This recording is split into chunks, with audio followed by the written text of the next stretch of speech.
Comment politiser ces questions de l'économie? Donc, la première idée, je fais un exposé un petit peu, je me tente, hein, c'est-à-dire, c'est une provocation au débat, allez-y après. Hein. C'est-à-dire, la première idée, c'est qu'il y a une transformation profonde qui est nécessaire, une révolution dont on voit qu'elle doit toucher, ça ne vient pas que de nous. La civilisation, dans ces trois dimensions, alors je m'inspire du dernier petit bouquin de Paul Boccara, hein, mais c'est-à-dire ces trois dimensions, les relations sociales, la forme des relations sociales entre êtres humains, les produits et moyens matériels pour les opérations sociales vitales, c'est-à-dire pour la production, si vous voulez, et la culture, les éléments constitutifs des idées d'une culture. C'est les trois éléments. On ne peut pas séparer. Finalement, on revient à chaque fois à la jonction entre les trois éléments. Alors, on pourrait montrer comment... beaucoup d'auteurs ont montré que c'est ces trois dimensions. Mais je crois qu'on ne peut pas, ça a été dit par plusieurs, on ne peut pas rester dans l'économie, mais on ne peut pas non plus fuir l'économie. C'est vraiment la question importante. Et d'ailleurs, il n'est plus là, Roland, mais l'aspect juridique, les droits, il y a les droits de principe, mais il y a le problème des moyens culturels et matériels, voire financiers, pour exercer ces droits, qui est un enjeu décisif. On le sait bien pour nous qui sommes du côté des opprimés. Donc, et par hypothèse, nous sommes dans la crise de quoi? De la civilisation occidentale mondialisée. Et une civilisation, c'est une économie, une anthroponomie, dans un lieu, si vous les voyez, économie, anthroponomie. L'économie, c'est les relations pour la production et pour les besoins vitaux. L'anthroponomie, c'est les relations sociales entre les êtres humains au-delà de la production, que ce soit parentale, culture, tout ce que vous voulez, politique. Dans des lieux fixés. Ça a pris racine en Europe et aux États-Unis. C'est-à-dire, l'économie, c'est le capitalisme, l'anthroponomie, c'est le libéralisme, ça fait système, c'est pas la même chose. Dans Europe et États-Unis, et qui veut dominer l'ensemble du monde. Et c'est la crise de cet ensemble-là, et la recherche d'une civilisation commune qui pourrait concerner l'entièreté de l'humanité. Et je pense qu'il faut qu'on essaye de plonger les questions à ce niveau-là. Et donc, il y a besoin de transformation économique sur le marché du travail avec la sécurité d'emploi et de formation, sur le marché des productions avec des pouvoirs des travailleurs, sur la gestion avec d'autres critères d'efficacité économique, sociale et écologique, des pouvoirs et une autre création monétaire, une autre monnaie, une autre finance, et des pouvoirs dessus, une autre mondialisation depuis l'Europe jusqu'au monde, tout ça, l'économie. Encore que la mondialisation, on branche déjà sur la culture et le non-économique. Mais aussi les transformations anthroponomiques, c'est-à-dire les questions des services publics qui vont au-delà de l'économie et des services publics. C'est la protection sociale, c'est la culture, c'est la santé, c'est la vie. Les pouvoirs, c'est une culture aussi, les pouvoirs. Et la question des partages des rôles. Donc, quelle politique pour prendre le pouvoir sur l'économie? Je pense qu'il faut qu'on le plonge là-dedans. Alors, je voudrais partir d'un point majeur, en revenant sur Terre. La Grèce, ce qui s'est passé en Grèce. Et ça doit nous interpeller pour quelle politique pour du pouvoir sur l'économie. La Grèce, je prends la phrase qui a été dite par un certain nombre, a montré que les tanks modernes qui s'opposent au peuple, ce n'est pas des tanks avec des munitions en acier, c'est les banques. Et avec la Banque Centrale Européenne comme fer de lance. Et donc, le mouvement de transformation qui veut inverser la logique révolutionnaire, donc, il doit penser sa transformation dans ce sens-là. C'est un appel à un changement profond et fondamental par rapport à la lutte armée ou par rapport au fait de privilégier uniquement l'État et la prise de pouvoir sur l'État. Alors bien sûr, l'État c'est fondamental. C'est-à-dire, pour changer la société, il faut, disaient nos amis grecs qui sont qui sont bien dans des difficultés, alors, je ne développerai pas parce que je pourrais, je ne fuis pas mais on n'a pas le temps. Ils disaient, il faut bien sûr être au gouvernement, mais ça ne suffit pas d'être au gouvernement, c'est le début pour la bataille face aux banques. D'ailleurs précisément c'est la bataille face aux banques qui n'est pas menée en Grèce, je ne veux pas faire un reproche. Mais on est enfermé dans un truc social-démocrate, soit libéralisme, soit un État qui intervient en Grèce. Voilà, j'ai traité un peu. Mais précisément, donc, c'est pas pour opposer le pouvoir d'État, mais c'est au pouvoir d'État pour quel chemin sur cette question des banques, qui sont une institution majeure, qui peuvent soit appuyer la finance, soit faire autre chose que la finance. Vous voyez, et je pense que le Parti communiste, mais comme le mouvement syndical, par exemple la CGT, mais pas seulement, il y a d'autres syndicats qui ont une ambition de transformation, prenons, ou le mouvement social, citoyens, doivent se prendre la question des banques comme quelque chose de fondamental. Donc, et c'est pas la lutte armée, donc ça veut dire une autre vision.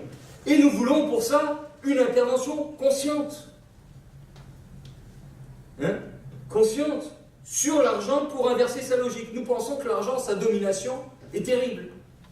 Et c'est parce que l'argent est utilisé comme du capital. Pour faire simple, qu'est-ce que c'est le capital par rapport à l'argent? C'est que tout est réduit à une valeur et on cherche d'extraire de sa valeur plus de valeur. C'est le fameux truc de Marx. Le capital, c'est un A qui cherche son A plus quelque chose. A comme argent qui cherche A plus delta A. Tout est réduit à une valeur, donc on cherche à tirer plus de valeur. Et de valeur, profit. Pas à produire, à créer des richesses avec leur dimension aussi matérielle, utile, écologiquement acceptable, etc. Donc, ça c'est à mon avis fondamental. Et donc, on a besoin, dans le mouvement révolutionnaire, de changer ça, parce que la crise de la société dont parle Denis, et dont les graphiques qu'il a montrés parlent, montrent qu'il y a une exigence nouvelle de changer de logique. Parce que cette exigence de développement du capital, si on veut, elle accompagnait hier les machines qui remplaçaient les hommes en dépossédant les hommes de leur savoir. Toute cette révolution industrielle, pour faire simple, avec la machine-outil. Aujourd'hui, avec la révolution informationnelle, c'est les capacités humaines qu'il faut développer. Aujourd'hui, les machines ne sont pas efficaces, elles peuvent démultiplier le travail humain si on a des gens qualifiés, créateurs aussi, hors de la production, recherche, etc. Et c'est ça l'enjeu majeur de toute notre société. Depuis l'ouvrier jusqu'à l'intellectuel, jusqu'à l'infirmière dans les services publics, jusqu'aux jeunes et même aux retraités. Donc vraiment, ça me demande des changements très profonds. Et ce qu'on voit sur l'efficacité du capital, c'est-à-dire l'efficacité du capital, c'est l'inverse de la suraccumulation. Est-ce que le capital permet de faire de la valeur ajoutée? C'est l'inverse de la composition organique, pour ceux qui connaissent bien Marx. Est-ce que ce capital qui est dénominateur permet de faire de la valeur ajoutée? C'est ça la question. Est-ce que l'argent, est-ce que ce qu'on se crève à produire et à mettre de côté comme argent, quand on le met de côté, est-ce qu'il permet de faire mieux? Plus et mieux. Croissance, il y a les deux. Il faut quand même plus d'argent. Quand on lutte contre l'austérité, c'est qu'on lutte pour la croissance. Donc je ne suis pas pour dire croissance, c'est mauvais. Croissance, c'est compliqué. Ils ont utilisé croissance pour cacher le fait que ce qui vise, c'est le profit. Mais croissance, il faut plus de moyens financiers, mais pour vivre. Mais d'une autre qualité, d'un autre contenu. Donc il faut articuler les deux et pas opposer. Et donc cette efficacité, elle montre. D'abord, elle a commencé à baisser, et c'est le début de la crise, de 67 à 79, 80, 85, même en France. Il y a eu des débuts de remontée parce qu'ils ont répondu. Et ça n'a pas marché. Ça n'a pas marché. Et aujourd'hui, donc il y a eu la crise financière et il y a des difficultés ensuite. Donc, voilà. Alors, il faut se transformer. Je donne une indication. N'ayons pas peur des transformations. Il y en a eu bien d'autres des transformations. Depuis les clubs révolutionnaires de 1789, qui étaient des embryons de partis politiques. On les voyons comme embryons aujourd'hui, mais c'était très moderne. Sauf qu'il fallait des lettres qui mettaient 3 jours pour arriver en province, pour avoir une intervention commune. Vous voyez, c'était des réunions comme ça, dans des salles, des AG, au Cordelier, etc. Bon. Donc, jusque les mouvements un petit peu, comment dire, conspirationnistes, Babeuf, Blanqui, puis les partis politiques qu'on a connus avec d'abord la SFIO, puis le parti bolchevique, on peut avoir d'autres transformations demain, mais sans un retour en arrière. Il ne faut pas jeter. Il faut ouvrir, il faut réfléchir, y compris avec les nouvelles technologies, ça joue. Toute la transversalité. Bon. Deuxième idée, depuis 2008, la question du besoin d'État, de plus d'État, elle n'est plus posée. Tout le monde dit qu'il faut que l'État intervienne. Le problème, c'est le contenu de son intervention. Depuis 2008 et la crise financière. Tout le monde dit, Sarkozy d'ailleurs, il dit qu'il faut intervention de l'État, c'est ce que tu as dit. Macron, Trump, tout le monde. Les Chinois, n'en parlons pas. Même Poutine, qui était le Jurassic Park capitalisme, comme disait notre camarade Bouzgalil. Donc, mais pour faire quoi? Pour appuyer le profit et le capital, et donc la suraccumulation, voire compenser un peu, s'il y a de la suraccumulation, on compense un peu, ou pour justement développer le financement des capacités humaines, des nouvelles technologies, en développant les salariés et leur potentiel. C'est ça l'enjeu. Effectivement, il y a quelque chose de nouveau, Pierre a raison. Il cherche à prendre la révolution informationnelle, mais dans de la finance. C'est très clair, c'est techno-financier pour la révolution informationnelle de quelques-uns à un gratin, et on va essayer d'accompagner le reste. Et donc, la réponse politique. Alors je veux partir à gauche d'un triptyque qui a prétendu dominer. Populisme, désignation d'un ennemi et un sens général qui s'opposerait aux propositions. Mélenchon nous vend ça, mais finalement, Macron d'une certaine façon aussi. Donc, d'ailleurs Mélenchon, c'est bien la question, plus d'État, avec Denis l'a très bien résumé récemment dans un texte que vous avez peut-être eu, il dit Mélenchon, il suffit que l'État mette plus d'argent, plus de dépenses publiques, magiquement les entreprises feront plus d'emplois. Et ce qu'elles ne feront pas en plus comme emploi, l'État les embauchera parce que ce sera les chômeurs, l'État embauche des chômeurs. Déresponsabilisation absolue du capital, des entreprises, des banques, et tout le système de pouvoir qui détourne ça, qui passe à l'as. En réalité, il essaie de faire survivre la social-démocratie à sa propre crise. Parce que nous avons crise du système avec suraccumulation financière et crise de la social-démocratie. Il ne faut pas sous-estimer. Et donc il ne faut pas rêver, comme certains pourraient le faire, je fais des hypothèses, qu'il faudrait revenir à une maison commune de type SFIO, avec une sorte de Jaurès qui serait je ne sais pas qui, même s'il est méchant, et où on aurait une composante, on parlerait aux autres dans ce grand parti, dans cette fédération social-démocrate. Non, il faut poser des questions révolutionnaires. Oui. Alors, le populisme, le nom est mal choisi, d'accord, mais c'est celui qu'ils ont choisi. Et c'est l'idée que l'élite s'oppose au peuple, un peuple indifférencié, essentialisé, et un peuple qui n'est pas un sujet acteur. Derrière le peuple, il y a le 1. Et donc, comme il est hétérogène, l'idée d'un chef charismatique. Et à des degrés divers, Macron, Marine Le Pen aussi, c'est pas une insulte, hein, ou Mélenchon. Et le populisme de gauche, moi j'ai regardé une interview de Chantal Mouffe, qui était la compagne d'Ernesto Laclos, dans le Figaro du 11 avril 2017, si vous voulez regarder. Il faut construire un peuple pour une radicalisation de la démocratie.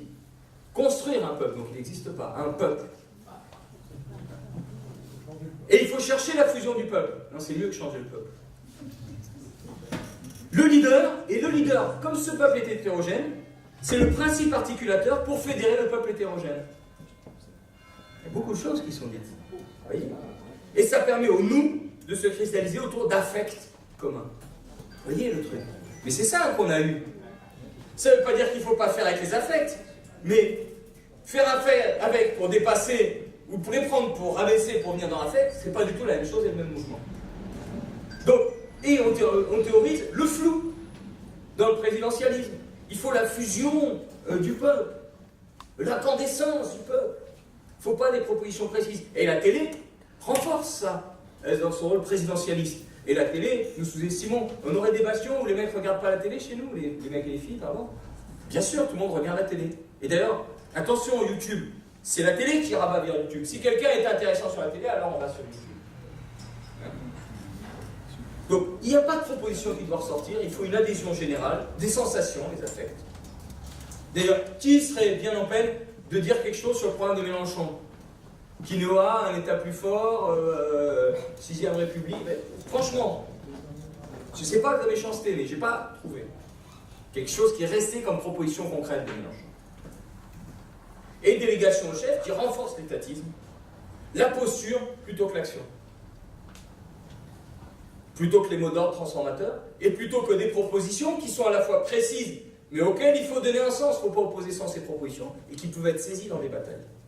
Nous voulons des acteurs conscients, qui interviennent, qui créent par leur intervention des choses, dans un sens commun. Et on fait appel à la rationalité. Donc il faut se former, il faut expliquer, il faut construire. Même s'il existe des représentations qui ne sont pas la réalité, même s'il existe la subjectivité des affects. J'ai trouvé, il est passé parti, un camarade m'a envoyé un petit texte d'une psychanalyste qui s'appelle Catherine Lazarus-Maté, qui reprend Freud, l'avenir d'une illusion. L'illusion, c'est la religion pour lui. Et il dit, nous voulons réconcilier les hommes avec la civilisation en visant à remplacer les succès du refoulement par les résultats du travail rationnel de l'esprit humain. Enfin, l'esprit qui a des idées qui peuvent agir, matérialiste. Mais c'est bien cette question-là d'appel à la rationalité. Et donc, il y a des gens qui se posent des questions. Le pire dans la posture, c'est que la phrase suivante, elle dit il y a des accents mélenchoniens, parce que Mélenchon est comme ça. Appel à la rationalité. Oui, il y a des morceaux d'explication articulés et logiques, dans une immense irrationalité, un appel aux affects. Alors, troisième chose, l'ennemi. Faut désigner un ennemi, on nous dit. Faudrait désigner un ennemi.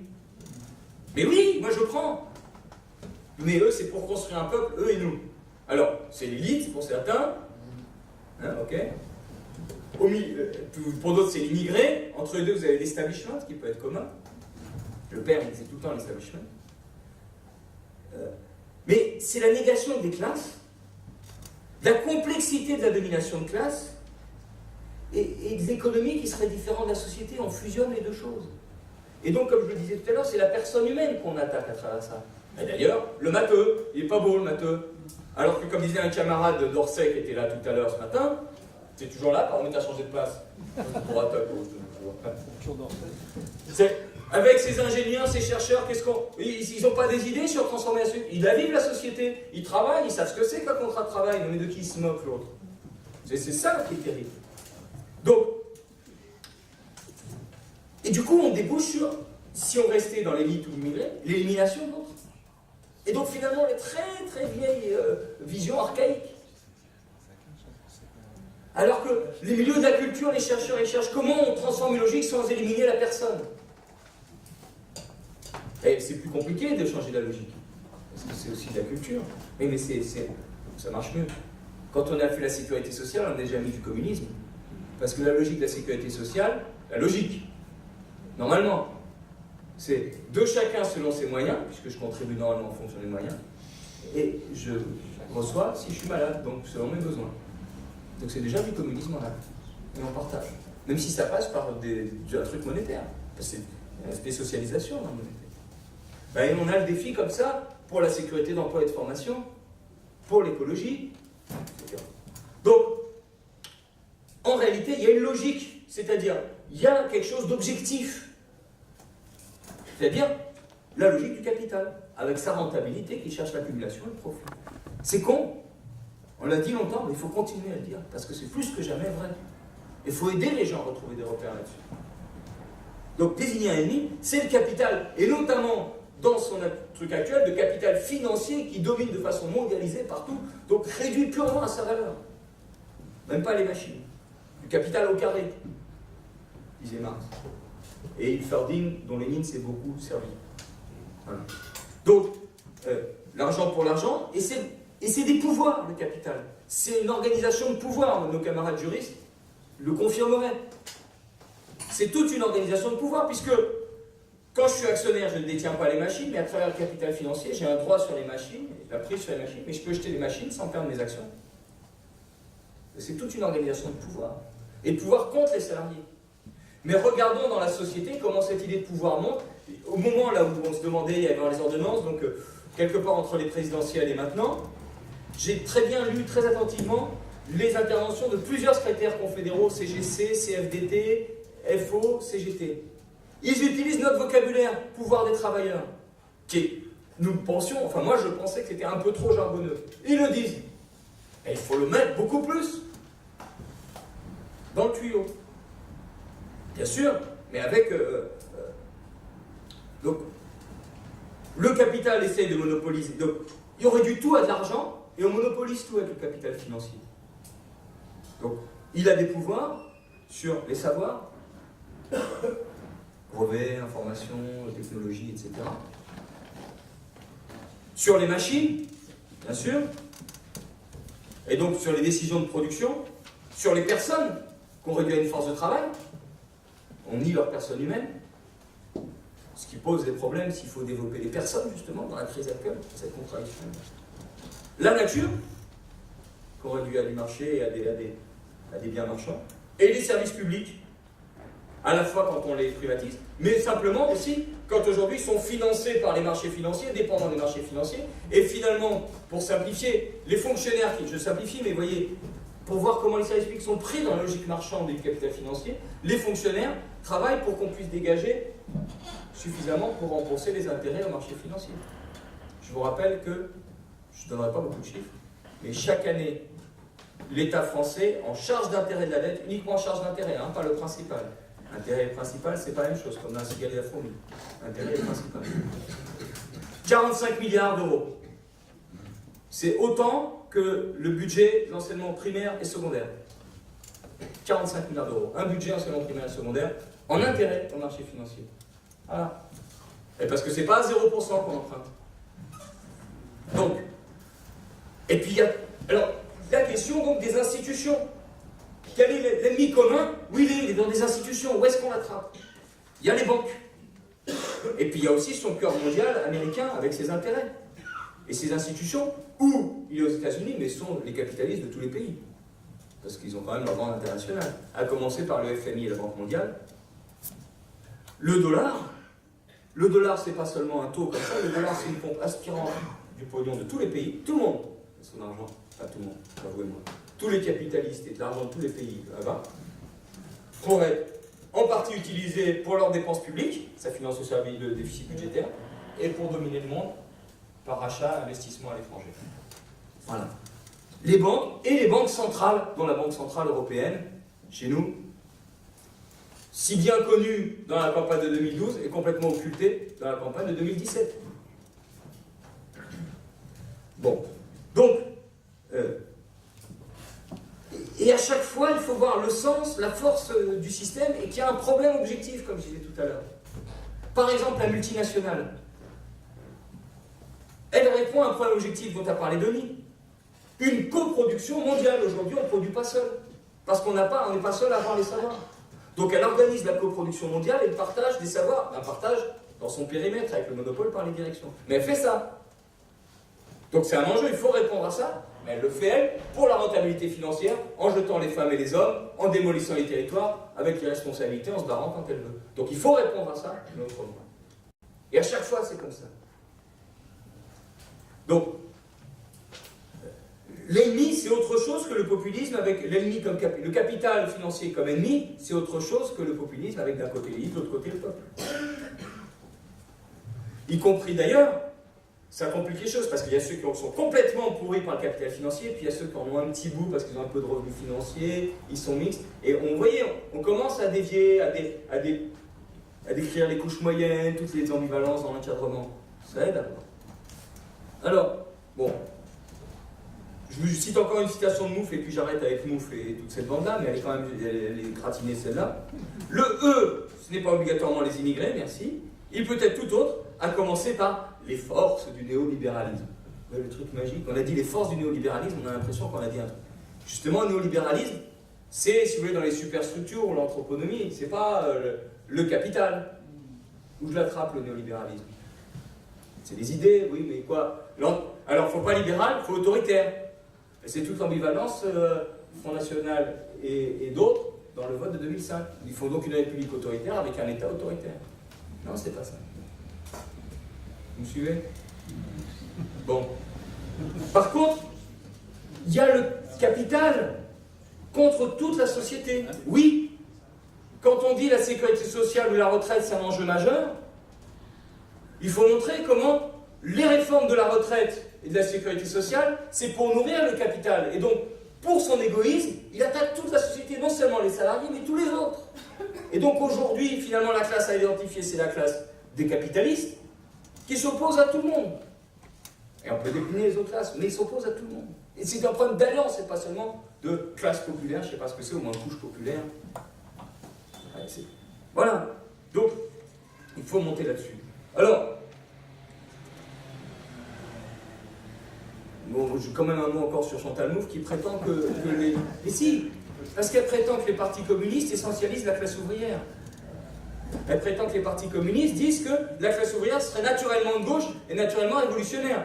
Moi, j'ai appris, et vous aussi, qu'au contraire, les plus exploités, c'est le lumpen, qui naturellement sont plutôt soit abstention, soit extrême droite, soit à droite. C'est difficile, compliqué, etc. Il faut faire monter la conscience, etc. Enfin bon. Donc tout ça, tricher les choses, piper les choses pour convaincre et désespérer. Empêcher de revenir à des choses fondamentales qui ne sont pas traditionnelles pour les développer comme du nouveau. Parce qu'il y a le nouveau que prend Macron. Capitalisme et libéralisme. Alors je ne veux pas développer, je vous livre une phrase sur libéralisme. Libéralisme, parce que ça vient, à mon avis, dans la bataille du Code du travail. Libéralisme, c'est l'idée que la société, vous avez le capitalisme, l'économie, le capital qui domine. Libéralisme, c'est l'idéologie, si on voulait. On a des relations dans la société entre individus libres et égaux en droit, mais on ne dit pas inégaux dans la disposition qu'ils ont des moyens matériels et culturels ou financiers. Et c'est cette inégalité-là. Et en plus, le libéralisme, il est fondé sur des délégations représentatives. Donc, voilà, je ne veux pas développer. Moi, je crois qu'il y a un problème, il y a une bataille culturelle majeure sur le coût du capital. Je pense que c'est une bataille culturelle majeure, mais ouverte. Ça parle aux représentations. Là, on n'a pas à changer nos mots. Les syndicats, la CGT a tout de suite aussi mené une bataille sur le coût du capital et qui avait commencé à porter. Même les mouvements sociaux, ça peut les aider à se politiser. Et puis c'est fondamental, ça parle et c'est fondamental. Ça renvoie à la crise. Excès de coût du capital, c'est la crise. Et qu'est-ce qu'on cherche, nous? Pas faire reculer le coût du capital parce qu'il n'est pas beau, mais parce qu'on est des obsédés du capital. Oui, on a compris que c'est important le capital, on est un peu obsédés. Mais pas comme ça parce qu'on fait une fixette. Parce que pour baisser le coût du capital permet de faire les dépenses d'efficacité nouvelles. Pour une autre efficacité. Les capacités humaines, qualification, salaire, formation, services publics, recherche, protection sociale. Et ça permet donc, il y a un rassemblement potentiel qui est important. Donc, et en même temps, c'est très radical, cette histoire de coût du capital. C'est une radicalité très forte qui permet de se libérer, finalement, de cette domination qu'on a aujourd'hui, pour faire non pas mieux le travail, mais toute la culture, l'anthroponomie, la civilisation, tout le reste. C'est ça qui est fondamental. Donc, je pense que pour la gauche, il y a un problème de politique fondamentale, de bataille d'idées, bataille politique et bataille de création.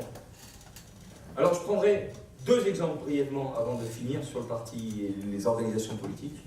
Je sais que je suis trop long, mais je n'ai pas réussi à sauter plus que ce que j'ai sauté. Un, parce que nous avons un problème de radicalité, un problème politique, de faire des choses radicales, mais accessibles dès maintenant. Moi, dans mon jargon, je dis radical et graduel. À un moment, on disait pas à pas, le socialisme, des choses comme ça. Radical et graduel. Nous proposons, nous disons, l'argent des banques, c'est une question majeure, qui doit être, d'abord, on fait le parallèle avec les fusils et les tanks, détruits aujourd'hui, et il doit être utilisé pour développer. Donc il faut prendre le pouvoir sur l'argent des banques. Pour sortir le travail et les salariés de cette domination du capital. Donc il ne faut pas qu'il fonctionne comme du capital. Donc l'argent, il aille, non pas pour faire plus de profit, mais pour faire on met d'autant plus d'argent et d'autant moins cher que ça développe l'emploi, les capacités humaines, la formation, les bonnes productions. C'est ça. Et nous avons cette idée de fonds régionaux pour l'emploi et la formation. L'idée de fonds régionaux, elle est un peu partout, elle est même dans le projet de sécurité d'emploi et de formation. Ça peut être quelque chose de fondamental. Parce que, bien sûr, il faut changer la façon de faire du patronat, mais par les banques et par les fonds régionaux, nous avons un levier pour obliger le patronat à changer. Nous avons une légitimité, l'argent des banques, c'est l'argent de tout le monde. Et nous avons un levier à partir de positions institutionnelles, des régions, voire des départements, qui peuvent avoir des fonds qui agissent. Comment? En bonification. L'idée, c'est d'obliger le capital à faire autrement, en disant, nous sommes prêts à baisser le coût du capital, avec un fonds départemental ou un fonds régional, si l'investissement qui est financé par ce prêt, si les banques sont prêtes à financer, et si l'investissement qui est financé par ce prêt développe l'emploi, la formation, les qualifications. Et d'autant plus qu'on financera, d'autant plus on baissera le coût du capital. Donc on rentre dans une émulation à la baisse du coût du capital si on développe les capacités humaines et un autre type de production. Mais ça peut être quelque chose de très graduel, c'est-à-dire on peut le commencer dans un département à partir de relations avec des PME. On écrit une loi d'ailleurs territoriale, d'expérimentation territoriale, ou à des niveaux plus importants, et jusqu'au niveau européen. Et c'est là-dessus que je vais finir sur les propositions, c'est le niveau européen. Denis en a parlé, mais je crois que c'est très important. Le premier pan, les banques, ça peut être donc des fonds régionaux, ça peut être des banques, un pôle public bancaire qui changent la façon de faire dans les entreprises. Et excusez-moi, peut-être, je sens que c'est un peu difficile de suivre ou ça vous semble répétitif, quelque chose que vous connaissez. Je vais prendre une comparaison avec le Parti communiste chinois dans les années 30-40. Il avait fait une alliance avec les nationalistes du Kuomintang, mais qui se sont mis à tuer les communistes chinois. Ça ne rappelle rien, hein, bien sûr, en France. L'alliance, c'est les mecs qui te tuent, qui divisent. On ne connaît pas ça, on n'a pas connu ça. Là. Et l'enjeu, c'est de débrancher de cette alliance. Ils sont dans le sud de la Chine. Comment débrancher de cette alliance? Et donc, ils décident, ce qu'on appelait la longue marche, de débrancher de cette alliance. Ils sont au sud, face au sud, ils font 6000 km pour revenir tout au nord là-haut. Et ils ont pris des coups en débranchant. Ils ont perdu des plumes, des morts, des camarades valeureux, on peut dire, etc. Et en même temps, ils ont construit des communes populaires, la confiance de la population, des expérimentations dans un pays gigantesque. Il nous faut débrancher, on perdra des plumes et construire l'expérimentation. Voilà ce que je pense sur la radicalité. Et je pense qu'aujourd'hui, dans la situation de révolution pacifique, toute la bataille sur les fonds régionaux ou sur les services publics, qu'ils soient services publics municipaux ou nationaux, elle fait partie de cette expérimentation, ou bien sur les bagarres sur les entreprises pour une autre gestion. Voilà. Et donc, peut-être vous suivez mieux comme ça. Et je finis donc sur Europe, avant de revenir sur la politique et les formes des partis. La proposition que nous faisons et qu'a développée Denis, je pense qu'il faut qu'on s'en saisisse tous, et moi je crois qu'il faut peut-être réfléchir au lancement d'une grande pétition européenne pour ça. La direction du Parti communiste s'y était engagée. Je fais partie de la direction, d'accord, je siège à l'exécutif, qui est un salon de mon cause. Franchement. Bon, nous faisons partie de la direction qui est le Conseil national, qui est un parlement avec tout, sans les qualités d'autres parlements et beaucoup de ministres. Mais les premiers dirigeants n'ont pas mené et n'ont pas engagé cette idée que nous avions mise en avant d'une pétition européenne, une bataille européenne pour une intervention haute de la Banque Centrale Européenne. Quelle est-elle? Nous disons, comme je le dis différemment de Denis, mais ça correspond à ce qu'il y a dans sa brochure aussi, nous avons un énorme besoin de financement des services publics, qui n'est pas qu'un besoin de trouver du pognon, mais qui est en fait émanciper les services publics du pouvoir des marchés financiers et de la façon dont ils sont rongés par la dette et par les pouvoirs des marchés financiers. C'est ça. Alors que c'est notre argent. Et comme dit l'autre, on crée des liquidités et puis on ne sait pas où ça va. Et donc il s'agit de se poser la question, la Banque Centrale Européenne pourrait financer les services publics des États et donc des financements aux collectivités locales. Mais on nous dit dans les traités c'est interdit. La Banque Centrale n'a pas le droit. On exploite autre chose, parce que de l'intérieur, tout de suite, on peut en changer les choses. Sinon, on ne peut pas commencer une bagarre radicale. Nous proposons de créer un fonds européen pour le développement des services publics, intercalé entre la Banque Centrale Européenne qui est là et les différents États qui sont là. Ce fonds recevrait l'argent de la Banque Centrale Européenne et le donnerait à 0%, traiterait à 0%, aux différents États pour les dépenses pour leurs services publics. En contrepartie, il y aurait des titres qui s'empileraient dans la Banque Centrale Européenne qui ne circuleraient pas sur le marché, qui ne seraient pas soumis au marché financier. Et bien sûr, à 0%, si on développe les services publics, pas pour n'importe quoi.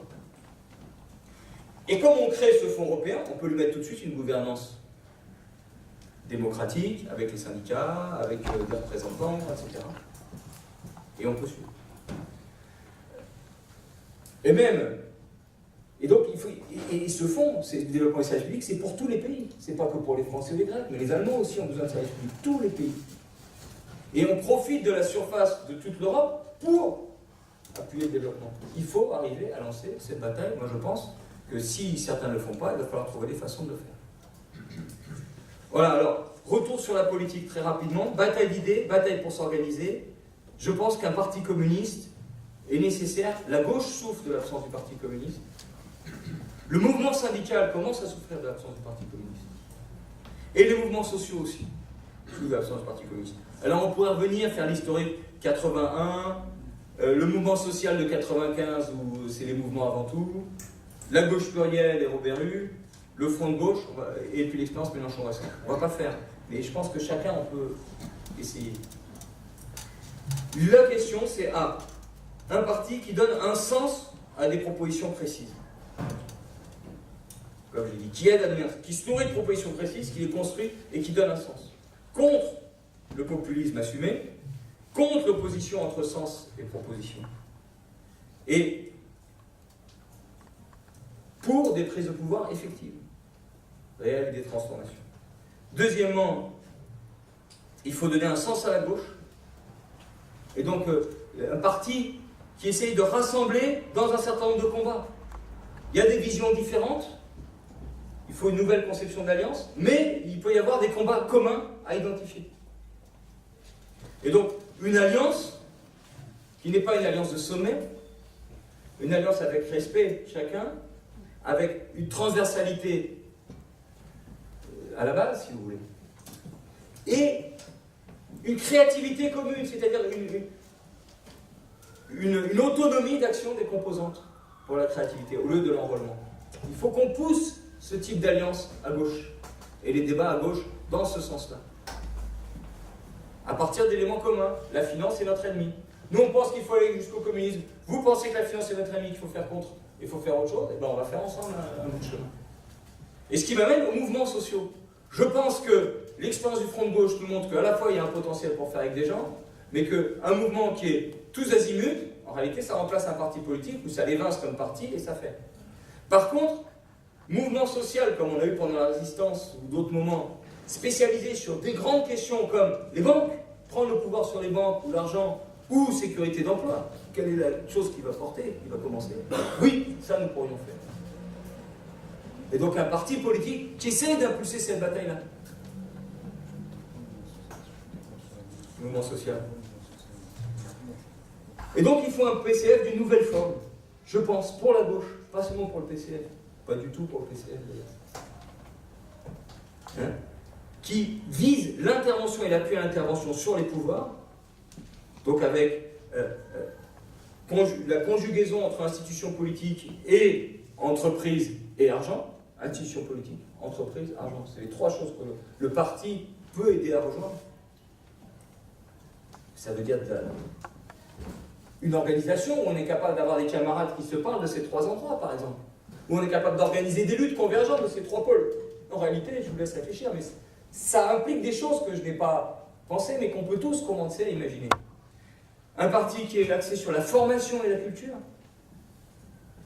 sur les expériences et le retour d'expérience, l'analyse d'expérience et la circulation des expériences, pourquoi ça marche pas, comment ça a fait, et pas on lance 36 campagnes, 25 manifs par semaine, et on fait rien. Mais ça, moi j'ai lu un petit bouquin sur le Parti communiste des années 20-30, c'était ça, une manif chaque jour. Puis ça a commencé à changer dans les années 30. Un mec qui s'appelait Torres, qui est en Périn, qui a commencé à faire des choses. Quatrièmement, qui vise une organisation internationale. Parce qu'en fait, les sujets sont imbriqués. La camarade l'a dit. Les sujets sont imbriqués entre France, Europe, monde. Et donc des relations internationales. Moi, je suivais souvent, nous avons des relations avec des camarades chinois. On a des différences fortes avec les camarades chinois. Et d'ailleurs, j'aurais dit, suraccumulation chez vous, extraversion, domination du monde, mais vous avez quand même votre croissance intérieure. Mais on a un ennemi commun, c'est le capital financier. Ça fait 5 ans que j'y vais. Là, cette année, en décembre dernier, je dis oui, le camarade français a raison, c'est le capital financier ennemi commun. Moi, comme je suis teigneux, j'ai dit oui, mais vous l'avez à l'intérieur chez vous aussi, dans les multinationales. Ça passe moins. Mais ils savent, certains.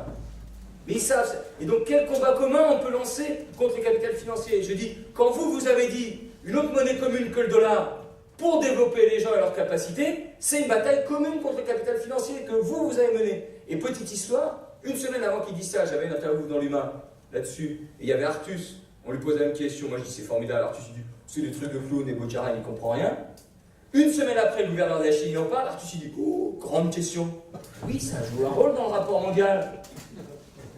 Vous voulez que je vous rappelle des choses avec l'URSS aussi? Ça joue un rôle dans le rapport mondial. Et donc il faut qu'on travaille ces relations avec les Chinois. C'est irresponsable d'être en jugement ou pas en jugement. C'est vachement important ces choses-là. Et ils ont leurs limites, mais ils ont aussi un réalisme et c'est quelque chose quand même. Hein. Voilà. Bon. Donc, viser l'appui et l'intervention et l'appui à l'intervention, la responsabilité des directions. D'ailleurs, c'est vrai pas seulement dans les partis, mais ça pourrait être ailleurs. Donc moi je parle des partis. À tous les niveaux. Mais il y a quand même un enjeu national, vu la télé à présidentialisation. Avec un rôle des élus, puisqu'on parle des institutions tout autre, et puis une responsabilité pour faire circuler les informations, le savoir. Avec une chose importante, et j'ai fini, c'est-à-dire je commence la dernière chose, qui est, il faut mener nos propres campagnes sur notre agenda. J'ai parlé coût du capital, et je pense que la question importante aujourd'hui sur le code du travail, et sur laquelle Macron a embarqué les organisations syndicales, et d'ailleurs Macron, vous voyez comment maintenant il met de côté les partis, c'est toujours du Napoléon III, il met de côté les partis politiques, et il dialogue avec les organisations syndicales, essentiellement, qui sont dans une position où elles sont mal pour dialoguer complètement avec lui, parce qu'elles ne peuvent pas parler politique. C'est, moi Macron, je vous impose mon agenda. Mais nous devrions dire, pas pour le code du travail, pour l'emploi et le code du travail, quel est l'agenda ? Quel est l'agenda pour l'emploi et le code du travail? Et l'agenda, c'est, il y a d'énormes profits dans l'entreprise, d'énormes marges, y compris avec le CICE, plein d'argent, et ça ne va pas à l'investissement. Tiens, comme on dit les petits mecs de Bercy. Pas de Bercy, de l'Élysée. Ça ne fait pas de l'emploi, ou peu, ou d'emploi précarisé, comme a dit Bernard Devers. Donc, comment on développe des pouvoirs pour l'utilisation de cet argent? C'est ça l'agenda. Il faut le renverser, plutôt que de rentrer leur petit agenda en mettant des limitations dans l'agenda, on se fait avoir. Il faut renverser leur agenda. Voilà, je ne développe pas plus puisque tout le monde s'en va. Si, encore. Deuxième point sur l'agenda, compétences et formation. D'ailleurs, les entreprises le disent. Compétences et formation, c'est ça qui nous manque. Modernité, révolution informationnelle, oui, on prend. Mais donc, modernité, il faut des rapports sociaux modernes, il faut une vraie révolution dans les rapports sociaux, dans la société, dans la structure de pouvoir. On ne peut pas me dire qu'on fait cette révolution-là sans une révolution ailleurs. C'est bidon. D'ailleurs, on pourrait le dire pour l'écologie, on ne peut pas me dire que l'autre va faire son truc sans faire une révolution sur le reste. Ça ne va pas marcher son affaire.